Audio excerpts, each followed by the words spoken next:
neighborhood association, detailing the ongoing harassment I was experiencing from my next-door neighbor, along with the incident of the vandalism. I explained how my partner and I valued our home as a sanctuary, a place where we could raise our child in peace and enjoy the beauty of nature.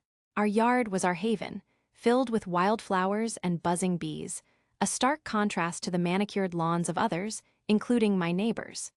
It was disheartening to see how someone could be so consumed by their obsession for a perfectly cut lawn that they would take it out on us.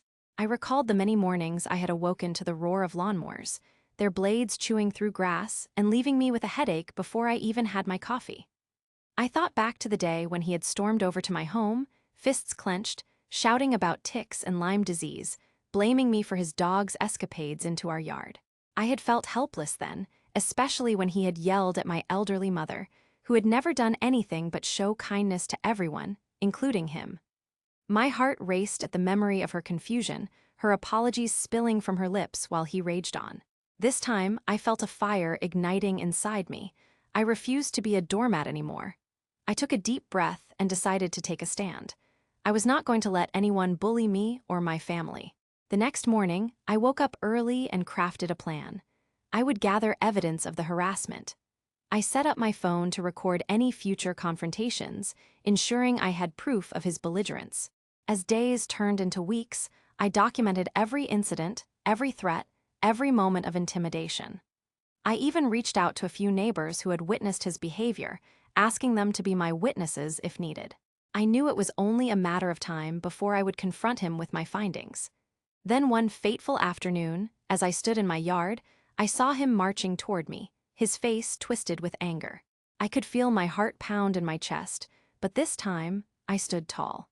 I calmly asked him to stop harassing my family and me. I told him I had gathered evidence and that I would not hesitate to take it to the neighborhood association or even the authorities if it continued. His face turned crimson, and for a moment I thought he might explode. But then, something unexpected happened. Instead of shouting back, he seemed to deflate. His shoulders slumped, and the anger flickered away, leaving confusion in its wake.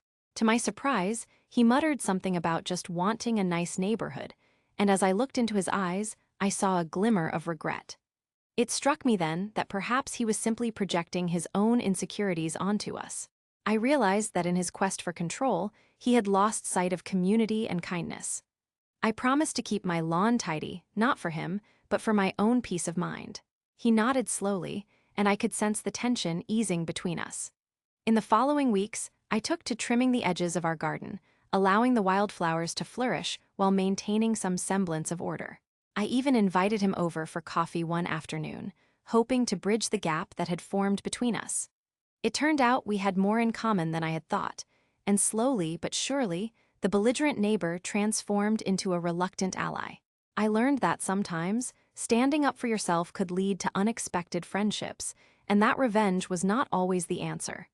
Instead of retaliation, I chose understanding, and it changed everything.